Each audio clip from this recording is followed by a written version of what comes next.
Assalamualaikum warahmatullahi wabarakatuh.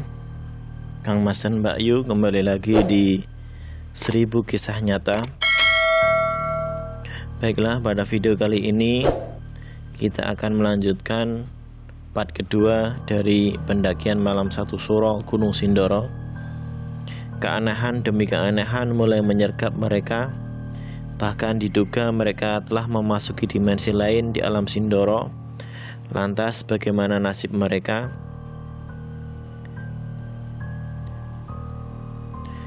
Tak sampai 15 menit kami berjalan, tiba-tiba Anton menghentikan langkahnya. Aku yang menyadari atau tidak menyadari dia berhenti pun sempat menabraknya. Begitu pula Wisnu dan Andre yang berada di belakangku. "Kenapa, Ton?" tanyaku. "Ingat kejadian di Sumbi enggak?" Ucapnya balik bertanya kepadaku. "Iya, kenapa?" "Yang di depan mirip salah satu ada di sana, gede." "Iya, terus gimana?" "Nggak tahu. Tunggu pergi kali ya." "Ya udah, doa aja. Kalian di belakang bantu doa ya," ucapku. "Emang ada apa?" tanya Andre. "Biasa ada yang menunjukin kalau di sini tempat dia. Dan dia halangi jalan kita," jawabku. Kami berempat pun terdiam sejenak untuk berdoa menurut kemampuan dan kepercayaan kami masing-masing. Kami hanya meminta dilancarkan perjalanan kami dan dijauhkan dari segala mara bahaya, baik di alam nyata maupun dari alam makhluk lain. "Udah nggak ada," ucap Anton beberapa saat kemudian. "Ya udah, lanjut yuk," jawabku. Kami pun kembali melanjutkan perjalanan. Selepas sapaan dari salah satu penunggu Sindoro tadi, aku merasa kini kehadiran mereka semakin banyak, tapi mereka hanya muncul dari sisi jalur pendakian saja. Tidak ada satupun yang menghalangi seperti sebelumnya. Aku memang tidak bisa melihat dengan jelas bentuknya, paling hanya berbentuk kabut tipis menggulung atau bayangan samar membentuk siluet tipis seperti bentuk manusia atau hewan. Tapi aku sangat jelas bisa merasakan jika mereka memang hadir di sini. "Gantian depan, Hen," ucap Anton sambil nyengir padaku. "Lihat apaan lu, Ton?" jawabku sambil tertawa kecil. Aku tahu betul kalau saat ini Anton sedang melihat jelas penampakan mereka. Berbeda denganku, Anton memang terkadang bisa melihat dengan jelas penampakan makhluk gaib, bahkan dalam bentuk-bentuk yang menyeramkan. Banyak banget, ngeri," bisik Anton padaku. "Ya udah, kamu belakangku, tapi masih sanggup kan?" ucapku. "Gas," sahutnya sok berani. Kami sebetulnya bukan kaum pemberani yang mampu melawan munculnya makhluk gaib. Jujur saja, kami sama-sama penakut. Tapi karena kami saat ini dalam satu rombongan, maka rasa berani bisa muncul dengan sendirinya. Mungkin karena faktor gengsi atau bisa juga karena keyakinan kami bahwa kami bisa saling menguatkan ketika bersama-sama. Sambil terus mengayunkan langkah demi langkah, kami terus mengobrol dan memecah kesunyian malam, sekaligus mengusir rasa takut karena kehadiran makhluk-makhluk penghuni Sindoro ini semakin lama menjadi semakin tidak terkendali saja. Awalnya kami berempat masih saling sahut dan tertawa ketika berbicara, tapi lama-kelamaan tinggal 3 orang yang mengeluarkan suara. Salah satu dari kami tiba-tiba terdiam. Aku yang berada paling depan memang tidak pernah menoleh ke belakang ketika berjalan. Cukup mendengar suara dan langkah mereka, aku sudah cukup yakin bahwa kelompok kami berempat masih utuh. Ketika aku menyadari tinggal 3 orang yang saling sahut, aku pun berhenti dan melihat ke belakang. Ternyata yang tadi posisinya berada di paling belakang sudah tidak ada di tempatnya. "Andre mana?" tanyaku. Seketika Anton dan Wisnu juga ikut menoleh ke belakang. "Lah, tadi di belakangku, kenapa tiba-tiba nggak ada?" tanya Wisnu. Andre," kami berteriak memanggilnya, tetapi hanya kesunyian yang menjawab kami. "Kayaknya kita harus turun nyari Andre, bahaya kalau dia sendirian," ucapku. "Ya udah yuk, masih kuat kan lu?" jawab Anton sekaligus menanyakan kondisi Wisnu. "Masih, ayo cari Andre dulu, takut ada apa-apa," saut Wisnu. Kami bertiga pun turut menyusuri jalur yang kami lewati tadi, tapi hingga hampir sampai tempat lokasi kami beristirahat, belum menemukan Andre. Aku merasa ada sesuatu keganjalan di sini. Aku pun berusaha tenang lalu merekonstruksi ulang awal mula perjalanan dari saat kami terakhir kali istirahat tadi. Tadi kami kembali melanjutkan perjalanan saat mendengar suara alunan gamelan, lalu ada sedikit gangguan dan beberapa tim kami berempat masih lengkap. Tapi tak lama Andre tiba-tiba hilang. Secara logika dia berhenti di sini entah dengan alasan apapun. Seharusnya jaraknya tidak jauh, tapi saat kami turun bahkan hampir sampai di lokasi istirahat, kami belum menemukan. Gimana, ucap Anton membuyarkan lamunanku. Cari ke bawah lagi, jawabku. Kami bertiga kembali turun menyusuri jalur semula. Dan ketika kami sampai ke lokasi kami istirahat tadi, kami bertiga benar-benar dibuat kaget dengan apa yang kami temui di situ. Ternyata Andre berada di situ sedang duduk di sebuah batu besar sambil merokok. Melihat kedatangan kami, Andre sempat terkaget lalu membuang sisa puntung rokoknya dan beranjak. Lah, ngapain kalian balik lagi? Kan aku udah suruh duluan tadi, ucap Andre.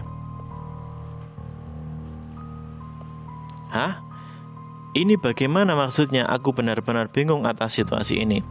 Kulihat Anton dan Wisnu pun tak kalah bingung. Terlihat dari ekspresi wajah mereka. Bentar, aku benar-benar bingung ini. Coba kamu jelasin dulu, Andre.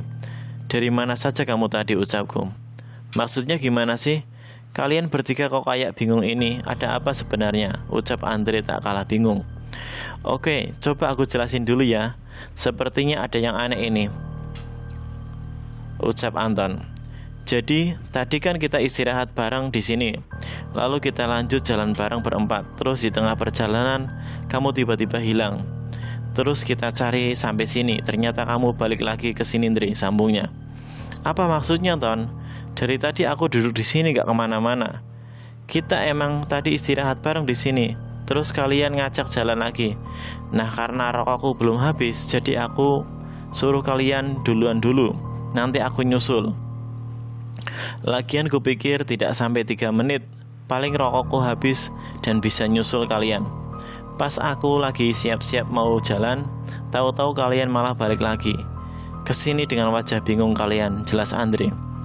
Aku tertegun mendengar penjelasan Andre dan dia bilang hanya 3 menit. Sedangkan aku, mungkin saja Anton Wisnu merasakan hal yang sama. Kami merasakan sudah setengah jam berjalan lebih.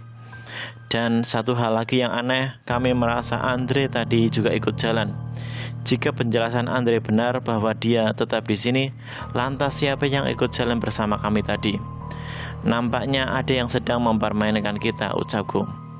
Yang bawa jam coba cek jam kalian masing-masing, sambungku. Ketika kami melihat jam yang kami bawa, kami kembali merasa terheran. Jam kami masing-masing menunjukkan waktu yang berbeda-beda. Milikku menunjukkan pukul 12.15 menit. Anton menunjukkan jam 3:45 menit. Milik Wisnu menunjukkan jam 4:30 menit. Sedangkan Andre tidak membawa jam. Lah, beda-beda kenapa gini? Yakin jam kalian tidak bermasalah, ucap Anton menyiratkan kecurigaan adanya kerusakan pada penunjuk waktu yang kami bawa. Punyaku gak mungkin rusak lah. Ini jam masih baru beberapa bulan aku beli, ucap Wisnu. Dalam situasi yang membingungkan ini, kami baru menyadari jika sejak tadi kami sudah tersusul tim yang berada di belakang kami. Padahal seharusnya mereka sudah menyusul kami jika mempertimbangkan selisih waktu dan kemampuan fisik mereka. Perasaan rombongan belakang kok gak nyampe-nyampe ya, ucapku. Benar juga, seharusnya mereka sudah sampai dari tadi kalau mereka celus jalan, ucap Anton. Mereka berhenti kali. Siapa tahu ada masalah atau kelelahan, ucap Wisnu. Bisa jadi, tapi sekarang kita gimana, sambung Andre. Jalan lagi aja yuk. Lagian Yono bilang gak ada percabangan jalan. Mereka pasti nyampe, gak mungkin nyasar, ucapku. Kami pun sepakat melanjutkan perjalanan. Kali ini kami saling memegang tali atas teman yang berada di depan kami, kecuali yang paling depan tentunya. Hal ini kami lakukan untuk antisipasi kejadian serupa seperti sebelumnya, yaitu hilangnya salah satu personil kami. Selepas meninggalkan lokasi tempat istirahat tadi, aku merasa keheranan. Pasalnya, jalur yang kami lalui berbeda dengan sebelumnya. Meski baru sekali aku lalui jalur tadi, sedikit banyak aku bisa mengenali dan aku mengulang melalui jalur yang sama. Pohon-pohon besar kini menghiasi sepanjang jalur yang kami lalui. Di setiap batangnya ditumbuhi lumut tebal dan hampir merata, menyiratkan usia pohon itu sudah sangat tua. Tak hanya satu pohon, 2 pohon saja. Di sekitar kami sangat banyak pepohonan sangat besar. Kami telah memasuki area rimba yang sangat lebat dan rapat. Bahkan langit pun tidak terlihat karena tertutup dedaunan dari pohon-pohon tersebut. Hawa di sini menjadi lebih dingin, bahkan sangat dingin. Menyadari ada keanehan, aku menghentikan langkahku. Kulihat ekspresi teman-temanku semua sama. Mereka sama-sama heran, kaget sekaligus takut menghadapi situasi ini. "Kita di mana ini?" ucap Wisnu. "Aku juga nggak tahu, Nuk. Apa mungkin kita nyasar?" jawabku. Kalau benar yang dibilang Yono, bahwa sepanjang jalur ini tidak ada percabangan, seharusnya kita tidak nyasar. Lagi pula sejak tadi kita jalan dan kita tidak ketemu percabangan jalur. Tapi kenapa tempatnya beda ya, ucap Anton. "Coba cek jam lagi," ucapku. Ketika kami melihat penunjuk waktu kami masing-masing, kami kembali terkejut. Waktu yang ditunjukkan ternyata sama sekali tidak berubah. Dan terakhir kami melihatnya pukul 12.15 menit. Punyaku jam 3:45, punya Anton dan punya Wisnu jam 4:30. "Aneh, kenapa jamnya tetap ya?" ucap Wisnu. "Sepertinya kita sedang dipermainkan. Kalau menurutku, kita lanjut jalan aja, ikuti jalur ini, dan kita lihat dulu apa di atas sana. Dan ingat, jangan putus berdoa sebisa kita," ucapkan untuk memberi pendapat. "Aku setuju," ucap Anton. "Oke Wisnu, aku ngikut aja," ucap Andre. Jangan lepas pegangan kalian masing-masing. Tetap jalan beriringan dan jangan sungkan minta break kalau merasa kelelahan. Kita lalui situasi ini sama-sama dan keluar sama-sama, ucapku. Usai berdoa memohon perlindungan dan keselamatan, kami pun melanjutkan perjalanan yang entah sampai kapan dan sampai di mana akan berakhir.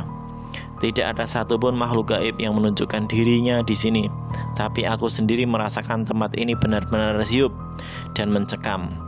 Tak ku dengar pula suara binatang malam yang sering menemani setiap pendakian malam hari. Tempat ini benar-benar sunyi, hanya suara gesekan daun dan ranting akibat terkena hembusan angin saja. Hingga beberapa waktu lamanya, kami semakin dalam memasuki hutan rimba. Di kejauhan kulihat setitik cahaya berwarna jingga di depan sana. Ketika kami semakin dekat dengan sumber cahaya, tiba-tiba kulihat ada seorang yang duduk di pinggiran jalur setapak yang kami lalui ini. Seorang lelaki parubaya berjaket hitam dengan sebatang rokok menyala di sela jari tangannya. Postur dan pakaiannya mirip orang yang menunjukkan jalan kepada kami ketika kami hampir nyasar di area perkebunan tadi. "Kalian mau kemana?" ucap orang itu ketika kami sampai di depannya. "Ke puncak, Pak," jawabku. "Mau ngapain ke puncak?" tanyanya sedikit aneh. "Ya nggak apa-apa." "Ya nggak ngapa-ngapain, Pak. Kami hanya ingin menikmati keindahan alam saja, Pak," jawabku. "Hahaha, aneh emang manusia. Kalian rela bercapek-capekan bahkan membahayakan nyawa kalian hanya sekedar untuk tujuan yang tidak jelas. Belum lagi seringkali mengotori tempat yang kalian datangi," ucapnya diiringi tawa yang sedikit aneh. Kami tidak mengotori, Pak. Ya paling tidak kami berusaha tetap menjaga supaya tetap bersih," jawabku lagi. "Hahaha, aku tahu. Sudah. Ayo ku antarkan kalian. Kalau terlalu lama di sini, kalian tidak akan bisa pulang," ucapnya selagi sekaligus membuatku terkejut. Orang itu lantas beranjak dan mulai berjalan ke atas. Awalnya aku ragu apakah harus mengikutinya atau tidak. Aku tidak mengenalnya, apakah aku bisa langsung percaya padanya? Tapi melihat penampilannya, dia bukan orang yang jahat. bahkan lebih mirip warga perkampungan di kaki gunung ini. Tapi apa yang tidak dia lakukan di atas gunung malam-malam begini sendirian lagi, sambungnya. Terima kasih. Kita lanjutkan ke part 3. Jangan lupa like, share, komen, dan subscribe.